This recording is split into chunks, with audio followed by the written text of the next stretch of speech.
నమస్కారం,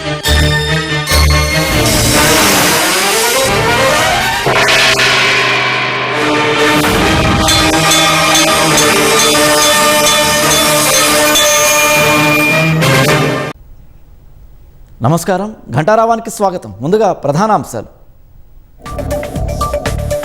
కోకాపేటలో 2 భారీ ట్రంప్ టవర్ల నిర్మాణం. త్వరలో భూమి పూజలో పాల్గొననున్న ట్రంప్ కుటుంబ సభ్యులు.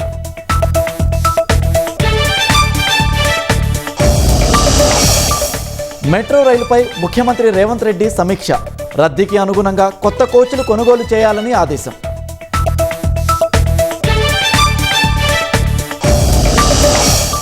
రాష్ట్ర వ్యాప్తంగా 73,39,000కు పైగా తగ్గిన ఓట్లు. ఈ నెల 17న ఓటర్ల ముసాయిదా ప్రకటించనున్న ఈసీ.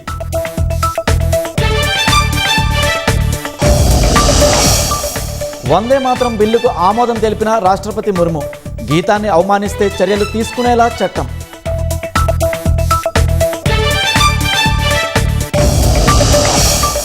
కొత్త కంటెంట్ క్రియేటర్లకు యూట్యూబ్ షాక్.